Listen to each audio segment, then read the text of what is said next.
नमस्कार। आप सभी को हमारे चैनल पे बहुत बहुत स्वागत है और उम्मीद करते हैं कि आप सभी स्वस्थ और सुरक्षित होंगे।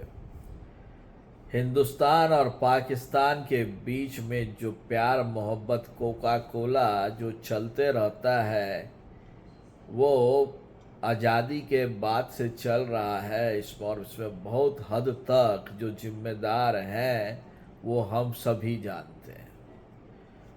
और ये नहीं है कि दोनों साइड के जनता को आपस में प्यार नहीं है, लेकिन माहौल ऐसा है कि वो चाह के भी कुछ नहीं कर सकते। जिस तरह से पाकिस्तान ने 47 में भारत के कश्मीर का हिस्सा हड़प लिया और हमारे जो महान नेता सब जो थे वो उनको हड़पने दिए और उनसे वापस नहीं लिया, जबकि उसके बाद तीन तीन युद्ध हुआ।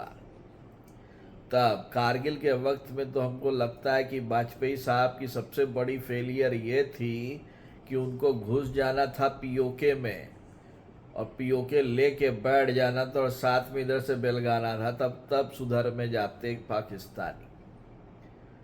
और 18वीं लोकसभा के चुनाव में एनडीए के एक घटक दल बीजेपी ने डंके की चोट पर बोला कि पीओके तो अपना है, लेकर रहेंगे। और बहुत सारे लोगों ने इसको जुमला करार दिया था और खासकर हमारे कांग्रेस भाइयों ने और इंडिया गठबंधन के लोगों ने इसको एकदम करार दे दिया कि ये तो जुमला है, कुछ करने मरने वाले हैं नहीं। लेकिन जब राजनाथ सिंह ने कश्मीर जाके वहाँ से पीओके के लोगों का स्वागत किया तो मामला थोड़ा आगे बढ़ा। और आपको पता ही है कि आजकल दुनिया की जो भौगोलिक स्थिति है वहाँ पे युद्ध के क्या स्तर चल रहे हैं। हर तरफ युद्ध है।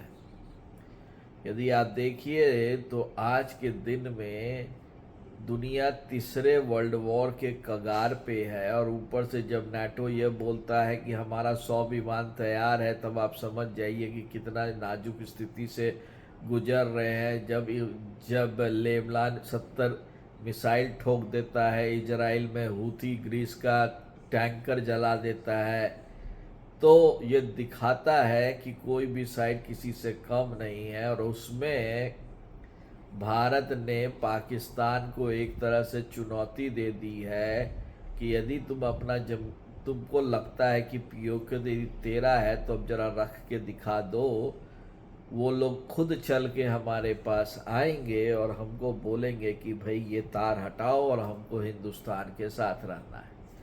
और हम लोग देख ही चुके हैं कि जिस तरह से जब विद्रोह होता है तो सरकार हो या सेना हो उसके हाथ बंध जाते हैं, क्योंकि गोलियां कम पड़ जाती है, सर ज़्यादा होता है।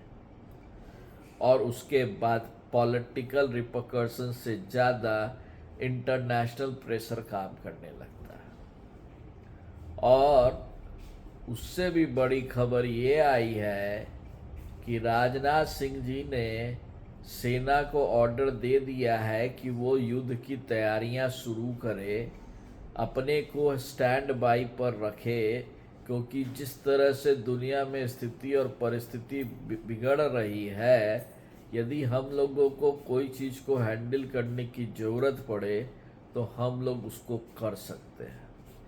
तो हम इसको पीओके फेज़ 2 बोल रहे हैं कि पहले बोला भाइयों बहनों आ जाओ, और दूसरा वो बोलते हैं स्थिति गड़बड़ है तो ज़रा तैयारी करके रखो। अब देखना ये है कि पाकिस्तान क्या करता है। यदि भारत को भगवान ना करे कि वो मौका दे और भारत उसका फ़ायदा उठा ले।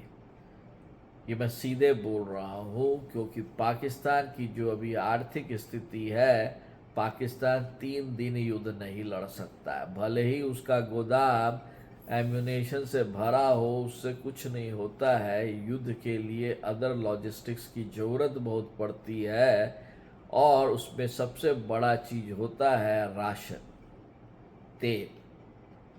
और वो जब आपको भेजना पड़ता है, ऐसे ही आपके देश में जो उनके देश की स्थिति है खाना के प्राइस की, तो वहाँ पे वो इकोनॉमी क्रम्बल कर जाएगी। और शायद भारत इस चीज़ को इतने अच्छे से जानता है कि राजनाथ सिंह जी ने बोला कि अब या तो इस पार या उस पार। तो क्या आपको लगता है कि राजनाथ सिंह जी जो पीओके को लेने के लिए जो इनिशिएटिव अब एक तरह से धीमा धीमा शुरू किया है, आप उनके साथ हैं? क्या आपको लगता है कि पाकिस्तान से पीओके अपने आप टूट के इधर आएगा? क्योंकि पीओके तो है तो हिंदुस्तान ही ना। और क्या चाइना बीच में टांग अड़ाएगा? अपने कमेंट जरूर बताएं। इस चैनल को जरूर लाइक करें, सब्सक्राइब करें। तब तक के लिए आप सभी को बहुत बहुत धन्यवाद।